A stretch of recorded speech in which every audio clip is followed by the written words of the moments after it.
Hello out there, and this past week, guys, I picked up a couple new leather slips for some of my slip joint knives, and so now I have almost one for every one of the slip joints that I carry, and I figured now would be a good time just to do a video, a little bit of a discussion about all the slips that I have, the different qualities that they have, the things that I'm looking for when it comes to a slip, and just the differences in quality and preference that I'm finding just with the different brands and the different ones that I pick up. So if you're into slip joints and you want to hear a little bit about leather, then like now's the day for it. If not, I'll catch you on the next video hopefully, but yeah, let's just jump into it. And guys, keep in mind that I am still relatively new when it comes to the slip joint game, so a lot of my preferences might not necessarily align with what the community thinks, and honestly I don't keep up with all that stuff so much, so I just know what I like and I just know the impression that I get, and that's sort of what I stick with. Same with folders and most knives. This is not really an expert that you're watching, it's just a person with an opinion. So let's get into it, and like I said, keep all that stuff in mind. And what I'll do is I'll just start going through these slips and tell you which knives I carry in each one, starting with this Knives Ship Free slip. This is one of the free ones that you get anytime that you buy like a GEC from them. They send you this free little leather slip. It's actually really nice looking. I like the color and the texture of it. It is very soft, and so for that reason it doesn't have particularly good retention on anything. So when I first got it, I think it came with a God, what did it come with? I want to say it came with like a 78 or an 80, maybe it came with my 85. I'm not 100% sure, but I started carrying my 6 in it, and you can see there's just a lot of extra room. I didn't have any space. I had too much space for the 6. I didn't have anything that with less space, and so eventually this thing like broke in even more, and the 6 was just starting to fall out. So when I picked up the 25, just with its like thicker width and just being beefy overall, it fits in there a little bit better. I'm concerned that over time that it just might not retain. And that's, again, just sort of the downfall of just a general basic slip like this that isn't designed for any particular model. It's designed to fit a bunch of them.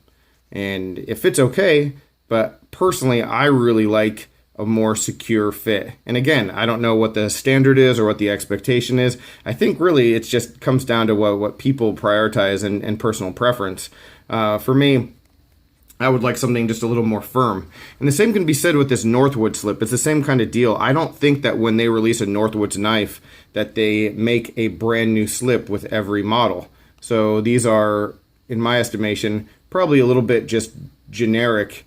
And so over time, even though this fits really well right now, over time I can see this being a situation where this starts to fall out. It is nice, soft leather. The stitching is pretty decent. I do like, what do you call that, embossed? I do like that logo right there. It's pretty cool, ties it together. For me, when you purchase a knife and it comes with this, it does add a lot of value, and it does save having to hunt something down, and get something custom made, so that's definitely a good thing.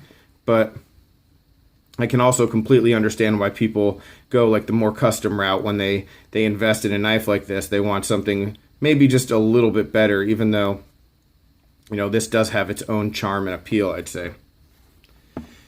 Let's save the collector's knives ones for last. So this is actually a custom sheath slip. I always say sheath.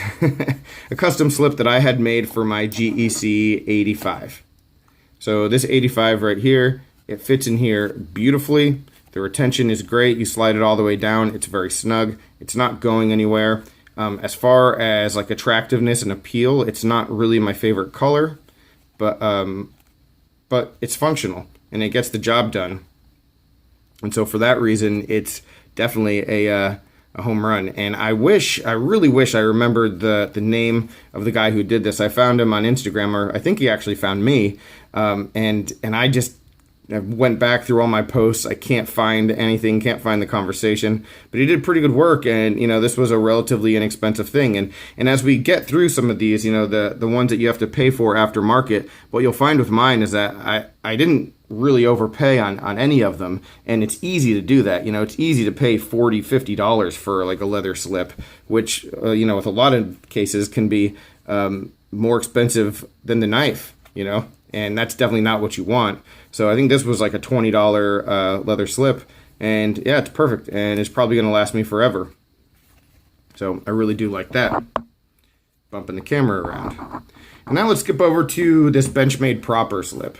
So this one, probably my favorite leather people since I've started, you know, collecting this kind of knife and getting interest in it, is the people from Gromit's Leathercraft, or Gromit's Knife Works as well. They have a couple different little companies. Basically, they sell knives, do leather work, lots of really good stuff, way beyond the pocket knife industry too. I mean, just all types of leather work. But I found them because I was looking for a slip for this Benchmade proper. I found them on Etsy. I'll link to them down below. What I really like about them is they have tons of different kinds of leather, different colors, so you can basically customize and pick whatever you'd like and get your color stitching too. Like I chose this color stitching. And what's neat about this, especially if you're a proper person, is that this is designed specifically for the Benchmade proper. So I think they have a couple different like designs and models, and then they also do have like your basic small, medium, large, extra large that look more similar to this. But this one designed just for the Benchmade proper, and so this is going to be perfect for the proper for forever. I mean, this thing is broken in. It's really soft. It's not going anywhere. Either way that you put it into the slip, it's going to fit well. Although I think this is like not the way it's intended. I think it should be like this. But regardless, I mean, the fit is very secure. You can see they put JT's Knife Life on here. That was no additional charge. So I think this was like 25 bucks. Again, really good quality stuff. Really enjoy it. The last two were very inexpensive. I think $12 to $15 on collectorknives.net. And I'm a member of Collector Knives. It's a pretty cool website, guys. You can go over there, become a member. I did it so that I can get involved in their early reserve system where you can try to reserve GECs before they come out, like get your name on a list.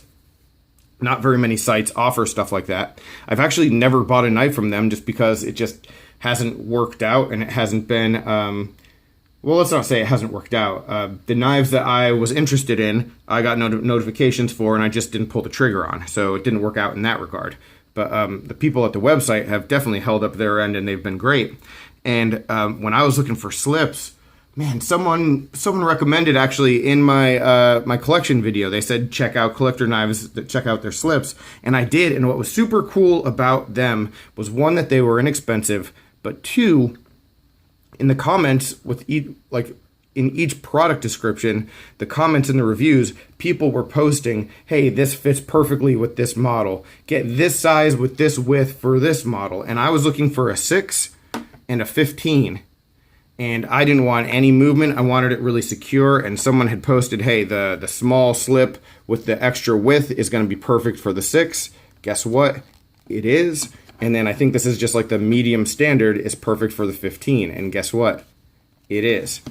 So really stoked. I think, like I said, 12 to 15 bucks a piece. I paid less than $30 for both of these. The thing that I really like about them, and no smells on camera, unfortunately, but the smell of this leather is just, it gives you that nostalgic feel. The same way when you like open the tube for a GEC and, you know, you smell that like that wrapping and those oils, you know, you get that feeling. But what's really neat is having the knife in the slip makes the knife smell that way. And I know it's sort of like a weird, that's sort of a weird thing to be impressed by, sure, but it just adds to the whole experience if you're trying to really, it really captures the tradition, and let's say in the traditional knife kind of experience. And so I really like that. And I couldn't recommend these enough. It's a really cool website in general, but the fact that I was able to get 2 of these at an excellent price that I hadn't had for a while, you know, I hadn't been carrying these knives for a while because I didn't have a slip for them. You know, that was pretty cool. And that transitions me into the last point I want to talk about. Do you need a slip? Do you carry them all the time? Like, would you carry a slip joint without a slip? Yes or no? Why not? Let me know down below. definitely want to hear from you about that. I personally just don't like the knives clanging around in the pocket. You know, I have other like metal stuff in the pockets that I carry my slip joints in. So it's sort of not really to protect the knife as much as it is to not like jingle jangle all the way down the road. You know, that's a big part of it. There are a couple though that I don't have slips for still. This Rough Rider and then this case teardrop. And you know, I'd like slips for them, but the question is like, do you interchange them? Because what I found is that like a lot of them just aren't interchangeable, even if there's a fit. You know, once the slip starts to form to the first knife you put into it or the knife you use in it most often, it tends to fit that way. And so yeah, so stuff will, like if I tried to put this in here, like it's gonna fall right out. You know, so if you have slips, do you get custom slips for everything that you have? What's your take on it? You know, with the Rough Rider, if I was interested in like protecting knives, this one wouldn't be one of them. So this one I could carry loose in the pocket, and I have carried both of these loose because I want to carry them, but I do want slips for them as well. And yeah, just want to get your take on that aspect of it. Do you need a slip, and do you need one for every one of your slip joints or not, depending on like how you utilize them and how you carry them every day. So that's it, guys. That's really all that I have. Just wanted to give my take on the slips that I have, and yeah, just my impression of things and the way that I approach the subject, I guess. So any questions, comments, complaints, suggestions, let me know down below. I really appreciate it, and I will talk with you soon. Take care and have a good one.